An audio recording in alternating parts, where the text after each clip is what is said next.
प्यारे बच्चों, class 11th के लिए मॉडल क्वेश्चन पेपर जारी कर दिया गया सेकेंड टर्म परीक्षा के लिए। हम लोग अर्थशास्त्र के सॉल्यूशन को देखेंगे, इकोनॉमिक्स के सॉल्यूशन। और यह इकोनॉमिक्स आर्ट्स, साइंस, कॉमर्स तीनों के लिए बराबर है।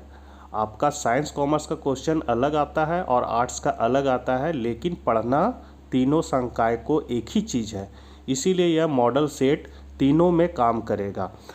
शुरू करने से पहले आपसे निवेदन है कि अपने चैनल इकोनॉमिक्स प्लस पर नए हैं तो चैनल को ज़रूर सब्सक्राइब करके बेल आइकन दबा लें और ऑल नोटिफिकेशन ऑन कर लें, क्योंकि जब भी मैं वीडियो डालूंगा सबसे पहले आपको ही पता चलेगा। और साथ ही अर्थशास्त्र के बच्चों तक यह वीडियो ज़रूर शेयर करें। वीडियो 2 पार्ट में रहेगा। पहला पार्ट में हम लोग अति लघु उत्तरीय और लघु उत्तरीय के प्रश्नों को देखेंगे और सेकंड पार्ट के वीडियो में हम लोग दीर्घ उत्तरीय प्रश्नों के आंसर को देखेंगे। आप लोग बढ़िया से इसको कॉपी में नोट करके याद कर लीजिएगा। आप लोग देख सकते हैं वर्ग 11 विषय अर्थशास्त्र पूर्णांक 40 समय 1.5 घंटा मिलेगा। टोटल क्वेश्चन बच्चों आपका 19 रहेगा। 1 से 7 तक जो क्वेश्चन है अति लघु उत्तरीय, उसमें से आपको 5 ही क्वेश्चन बनाना है और 8 से 14 क्वेश्चन में आपको भी 5, उसमें भी 5 बनाना है और 15 से 19 क्वेश्चन में आपको 3 क्वेश्चन ही बनाना है। तो हम लोग एक एक करके क्वेश्चन को देख लेते हैं बच्चों। खंड ए अति लघु उत्तरीय प्रश्न। यहाँ से आपको क्या है, निम्नलिखित में किन्हीं 5 प्रश्नों के उत्तर दीजिए। पहला क्वेश्चन है बच्चों, एक कारखाने में औसत मजदूरी का पता लगाने के लिए कौन सा औसत उपयुक्त होगा? तो सबसे उपयुक्त होगा माध्य। दूसरा क्वेश्चन है बच्चों, माध्य विचलन का एक दोष लिखिए। तो माध्य विचलन का दोष क्या है? तो माध्य विचलन के सभी पदों को धनात्मक मान लेते हैं। इसे निकालने में बीजगणितीय चिन्ह प्लस व माइनस को छोड़ दिया जाता है, तो ये माध्य विचलन का दोष है। तीसरा क्वेश्चन है बच्चों, लेस्पियर कीमत सूचकांक का सूत्र लिखिए। तो प्रोफेसर लेस्पियर ने आधार वर्ष की मात्रा को Q0 को दोनों वर्षों के लिए भार माना है। इसका सूत्र है बच्चों P01 बराबर, आप लोग देख सकते हैं बढ़िया से, सिग्मा P1 Q0 बट्टा सिग्मा P0 Q0 इंटू 100। यहाँ पर कौन क्या है बच्चों, ये P1 जो है आपका, वो आपका हो जाएगा चालू वर्ष का मूल्य हो जाएगा, और जो ये Q0 आप देख रहे हैं वो आधार वर्ष की मात्रा होगा। अब आधार वर्ष और चालू वर्ष क्या होता है बच्चों? तो मान लीजिए 2004 में गेहूं का उत्पादन हुआ 10 क्विंटल, तो 2022 में गेहूं का उत्पादन मान लीजिए हुआ 50 क्विंटल। तो ये दोनों का जो तुलना करना है, तो जो पुराना वर्ष रहेगा उसको हम लोग आधार वर्ष मानेंगे, मतलब वो आपका P0 कहलाएगा, और उसमें जो गेहूं का मात्रा रहेगा वो Q0 कहलाएगा। और उसी तरह जो जांच वर्ष रहेगा, मतलब जिसका हम लोग जांच करेंगे कि 2004 की तुलना में गेहूं का उत्पादन कितना अधिक बढ़ा या घटा, तो वो जो वर्ष है वो मेरा जांच वर्ष कहलाएगा। तो इसको हम लोग जांच वर्ष कहेंगे, और इसका जो मूल्य रहेगा बच्चों उसको हम लोग P1 मानेंगे और उसकी मात्रा को Q1 मानते हैं। तो आधार वर्ष और जांच वर्ष आप लोग समझ गए क्या होता है। तो यहाँ P1 जो है वो चालू वर्ष का मूल्य है, मतलब जांच वर्ष का मूल्य बोल सकते हैं, और जो Q0 है बच्चों वो आधार वर्ष की मात्रा है, और सिग्मा P0 क्या है, आधार वर्ष का मूल्य है।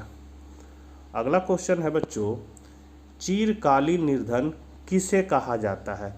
तो ऐसा निर्धन जो बहुत समय से निर्धन है, निरंतर निर्धन और गैर निर्धन के बीच झूलता रहता है, चिरकालीन निर्धनता कहलाता है।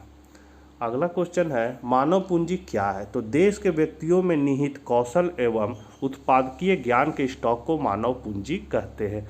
मतलब किसी भी व्यक्ति में प्रशिक्षण देकर, उसको शिक्षित करके, प्रशिक्षित करके उसको जब हम किसी काम के लिए तैयार करते हैं तो वो एक तरह का मानव पूंजी कहलाता है। जैसे मान लीजिए हमको कंप्यूटर चलाने नहीं आता, तो कंप्यूटर का अगर हम ट्रेनिंग लेंगे तो हम कंप्यूटर सीख जाएंगे। तो इस तरह से क्या होता है, मानव पूंजी का विकास होता है। छठा क्वेश्चन है बच्चों, ग्रामीण साख के किन्हीं 2 स्रोतों के नाम लिखिए। मतलब गांव में जो पैसा देता है ग्रामीण लोग को, उसके स्रोत बताना है। तो पहला है सहकारी समितियां और दूसरा है भूमि विकास बैंक। अगला क्वेश्चन है बच्चों, ग्रेट लीप फॉरवर्ड का क्या उद्देश्य था? तो महान प्रगति उछाल, मतलब इसका ग्रेट लीप फॉरवर्ड का हिंदी है महान प्रगति उछाल या ग्रेट लीप फॉरवर्ड GLF। 1958 ईस्वी में चीन में आरंभ किया गया। इसका प्रमुख उद्देश्य बड़े पैमाने पर देश का औद्योगिकरण करना था। इस अभियान के प्रमुख उद्देश्य निम्नलिखित है। पहला क्या है बच्चों, समष्टि स्तर पर औद्योगिकरण को प्रोत्साहित करना, और दूसरा है लोगों को अपने घरों के पिछवाड़े खाली स्थानों पर उद्योग लगाने को प्रोत्साहित करना, और तीसरा है ग्रामीण क्षेत्रों में सामूहिक खेती को प्रोत्साहित करना। ये इसका उद्देश्य है। अब हम लोग लघु उत्तरीय प्रश्नों को देख लेते हैं। इसमें से भी आप लोग को 5 क्वेश्चन ही बनाना है बच्चों। तो यहाँ है समांतर माध्य के गुण और दोषों को लिखिए। तो समांतर माध्य के गुण, तो पहला है यह समझने एवं गणना करने में सरल होता है। माध्य संपूर्ण श्रेणी का प्रतिनिधि होता है। इसका मूल हमेशा निश्चित होता है। यह व्यक्तिगत पक्षपात से प्रभावित नहीं होता है। चौथा है इसका प्रयोग बीजगणितीय गणनाओं में किया जाता है। पांचवा है तुलना के लिए एक अच्छा आधार है। छठा माध्य की गणना करने में आंकड़ों को व्यवस्थित करना आवश्यक नहीं है। सातवां है यह एक परिकल्पित मूल्य है, जबकि माध्यिका और बहुलक स्थिति संबंधी मूल्य होते हैं। यह प्रतिदर्श के परिवर्तनों से बहुत कम प्रभावित होता है, और यह एक आदर्श औसत की प्रायः सभी शर्तों को पूरा करता है। तो बच्चों इसमें 9 पॉइंट है। आप कम से कम 5 पॉइंट या 6 पॉइंट लिख सकते हैं। बाकी जो आपको आसान लगेगा उसको लिखिएगा, बाकी को छोड़ दीजिएगा। अगला क्वेश्चन है समांतर माध्य के दोष। तो क्वेश्चन नहीं है बच्चों, इसमें हम लोग माध्य के गुण को देखें। अब हम लोग माध्य के दोष को देखेंगे। पहला है यह कभी कभी भ्रामक और असंगत परिणाम देता है। दूसरा है समांतर माध्य से सीमांत मूल्य का बहुत अधिक प्रभाव पड़ता है। तीसरा है समांतर माध्य की गणना किसी एक मूल्य की कमी से ज्ञात नहीं किया जा सकता है। चौथा है बच्चों समांतर माध्य वह मूल्य हो सकता है जिसका श्रेणी में कोई अस्तित्व ना हो। उदाहरण के लिए 4, 8 तथा 9 का औसत 7 होता है जो श्रेणी में नहीं है। समांतर माध्य की गणना केवल अवलोकनों द्वारा नहीं किया जा सकता है, इसमें गणितीय गणनाओं की आवश्यकता पड़ती है। छठा है बच्चों इसे पक्षपात वाला औसत कहा जाता है, क्योंकि इस पर बड़े मूल्यों का अधिक एवं छोटे मूल्यों का कम प्रभाव पड़ता है। इसमें से भी आप लोग 4 या 5 पॉइंट लिख सकते हैं बच्चों, बाकी को छोड़ दीजिएगा। अगला क्वेश्चन है माध्य विचलन से आप क्या समझते हैं। माध्यिका से माध्य विचलन ज्ञात करने के सूत्र को लिखिए। तो माध्य विचलन श्रेणी के किसी माध्य जैसे माध्य माध्यिका बहुलक से ज्ञात किए गए मूल्यों का समानांतर माध्य है। माध्य विचलन किसी श्रेणी के समस्त मूल्यों के विचलनों का माध्य है। इसका फॉर्मूला है बच्चों माध्यिका से माध्य विचलन। तो इसको हम लोग कहते हैं माध्य विचलन माध्य बराबर सिग्मा, ये जो लाइन खींचा हुआ बच्चों उसको हम लोग कहते हैं मोड। तो सिग्मा मोड dx बट्टा n, ये फॉर्मूला है। अगला क्वेश्चन है बच्चों धनात्मक और ऋणात्मक सहसंबंध को उपयुक्त प्रकीर्ण रेखा चित्र से स्पष्ट कीजिए। तो इस रीति के अनुसार ग्राफ पेपर पर दोनों चरों को बिंदुओं के रूप में प्रकट किया जाता है। भुजाक्ष x अक्ष पर समय, स्थान आदि को लिया जाता है तथा कोटि अक्ष y एक्सिस पर श्रेणी के मूल्यों को अंकित किया जाता है। प्राप्त बिंदुओं को मिला देने से वक्र प्राप्त हो जाता है।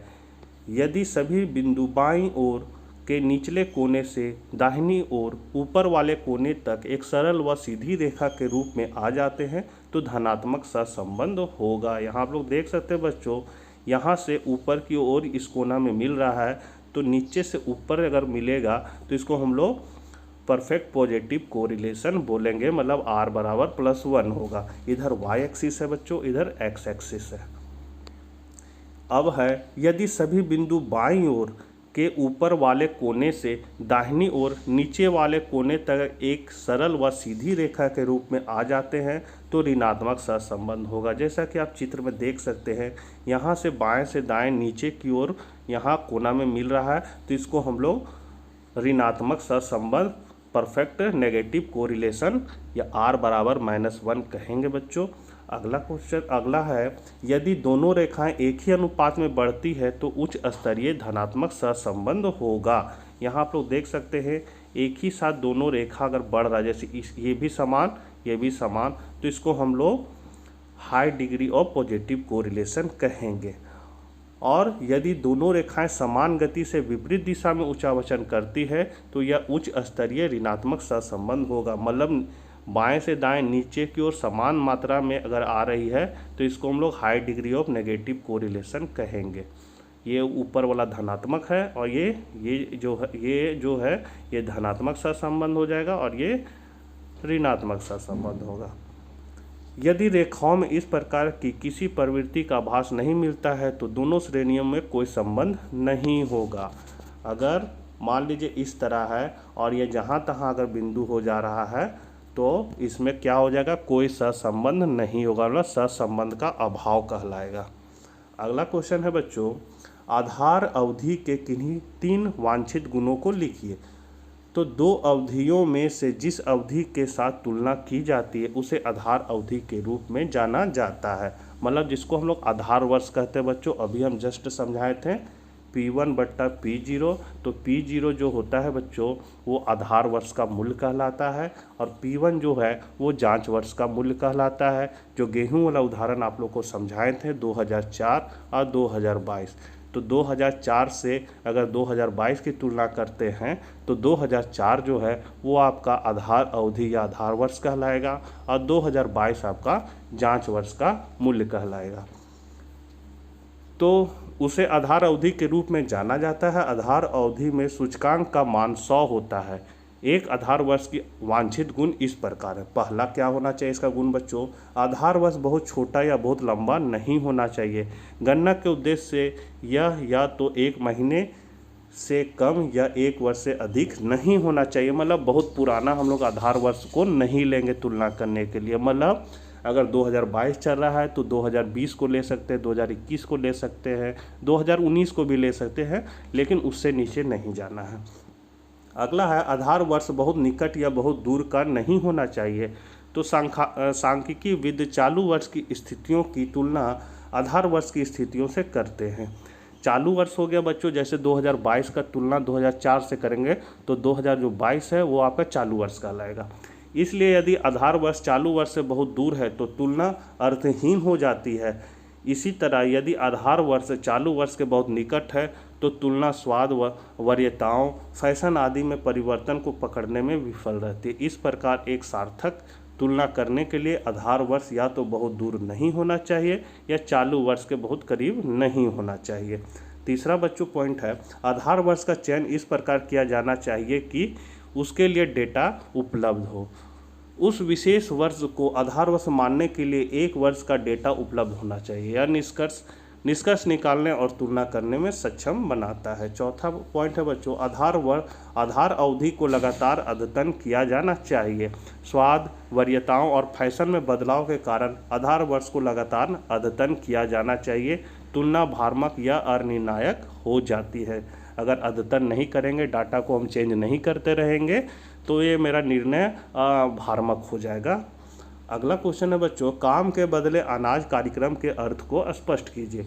तो यह कार्यक्रम 14 नवंबर 2004 में देश के सबसे पिछड़े 150 जिलों में लागू किया गया था। यह कार्यक्रम उन सभी ग्रामीण निर्धनों के लिए है जिन्हें मजदूरी पर रोजगार की आवश्यकता है और जो अकुशल शारीरिक काम करने के इच्छुक है। इसके लिए राज्यों को खाद्यान्न निःशुल्क उपलब्ध कराए जा रहे हैं। इसका उद्देश्य देश के 8 राज्यों नामित गुजरात, छत्तीसगढ़, हिमाचल प्रदेश, मध्य प्रदेश, महाराष्ट्र, ओडिशा, राजस्थान और उत्तराखंड के सूखा प्रभावित ग्रामीण क्षेत्रों में मजदूरी रोजगार द्वारा खाद्य सुरक्षा प्रदान करना है। खाद्य अनाज केंद्रीय सरकार द्वारा इन 8 राज्यों को उपलब्ध कराए जाते हैं। मजदूरी राज्य सरकार द्वारा आंशिक रूप से नकद और खाद्य अनाजों के रूप में दी जा सकती है। अगला क्वेश्चन है बच्चों, भौतिक पूंजी और मानव पूंजी में कोई 3 अंतर लिखिए। 3 अंतर लिखना बच्चों, मैंने 5-6 अंतर दे दिया है। आप लोग इसमें से जो आपको आसान लगेगा वो 3 अंतर आप लोग लिखिएगा। तो भौतिक पूंजी है, मानव पूंजी है। भौतिक पूंजी वे मूर्त परिसंपत्तियां होती है जो मानव के द्वारा बनाई जाती है और जिन्हें उत्पादन में प्रयोग किया जाता है। मतलब मनुष्य के द्वारा बनाया जाता है। जैसे मान लीजिए हमको चीनी बनाना है तो गन्ना का उत्पादन करेंगे और उसके बाद वो चीनी बनाएंगे तो वो भौतिक पूंजी कहलाएगा। या मशीन का अगर हम निर्माण कर रहे हैं किसी चीनी बनाने के लिए, फैक्ट्री का निर्माण करे तो वो भौतिक पूंजी कहलाएगा। मानव पूंजी वे अमूर्त विशेषताएं होती है जो मानव उत्पादन करने के लिए स्वयं में उत्पन्न करता है, जैसे ज्ञान, कौशल आदि। मतलब किसी काम करने के लिए अपने आप को प्रशिक्षित करना, पढ़ना, ये सब मानव पूंजी के ये है काम है। दूसरा है भौतिक पूंजी को आसानी से बाजार में बेचा जा सकता है, जबकि मानव पूंजी की सेवाओं को बेचा जाता है। तीसरा है भौतिक पूंजी को इसके निर्माता से अलग किया जा सकता है, जबकि मानव पूंजी को इसके निर्माता या स्वामी से अलग नहीं किया जा सकता है। भौतिक पूंजी देशों के लिए गतिशील होती है, जबकि मानव पूंजी की गतिशीलता राष्ट्रीयता तथा संस्कृति के द्वारा प्रतिबंधित होती है। पांचवा है बच्चों, भौतिक पूंजी निरंतर प्रयोग के कारण या तकनीक में परिवर्तन के कारण समय के साथ बेकार हो जाती है, जबकि हालांकि मानव पूंजी में भी आयु के बढ़ने के साथ क्षरण होता है, मगर इसे शिक्षा तथा स्वास्थ्य सुविधाओं की सहायता से बेहतर किया जा सकता है। छठा है बच्चों, इसका उदाहरण है भौतिक पूंजी का मशीनरी, कंप्यूटर, इमारतें आदि, और जबकि मानव पूंजी का उदाहरण है शिक्षक, डॉक्टर आदि। अगला क्वेश्चन है बच्चों, तनवा परियोजना क्या है, स्पष्ट कीजिए। तो कृषि में तमिलनाडु महिलाओं द्वारा तनवा नामक एक परियोजना तमिलनाडु में शुरू हुई। इस परियोजना के तहत महिलाओं को नवीनतम कृषि तकनीक में प्रशिक्षित किया जाता है। यह महिलाओं को कृषि उत्पादकता और पारिवारिक आय की वृद्धि के लिए सक्रिय रूप से भाग लेने के लिए प्रोत्साहित करती है। तिरुचिरापल्ली में एंथोनी अमला द्वारा संचालित प्रशिक्षित महिला समूह कृमि खाद बनाकर बेच रही है और इस कार्य से आय कमा रही है। अनेक कृषक महिला समूह अति लघु साख व्यवस्था का सहारा लेकर अपने सदस्यों की बचतों को बढ़ावा देने में सक्रिय है। इस प्रकार संचित बचत का प्रयोग कर वे पारिवारिक कुटीर उद्योग गतिविधियां जैसे मशरूम की खेती, साबुन तथा गुड़िया बनाने आदि अनेक प्रकार के आय बढ़ाने वाले कार्यों को प्रोत्साहित कर रही है। तो बच्चों, ये था, हम लोग देखें अति लघुत्तरीय और लघुत्तरीय के प्रश्नों को। नेक्स्ट वीडियो में हम लोग इसके फर्स्ट मॉड्यूल के दीर्घ उत्तरीय प्रश्नों को देखेंगे। वीडियो को शेयर जरूर कीजिएगा। मिलते हैं नेक्स्ट वीडियो में। Bye bye.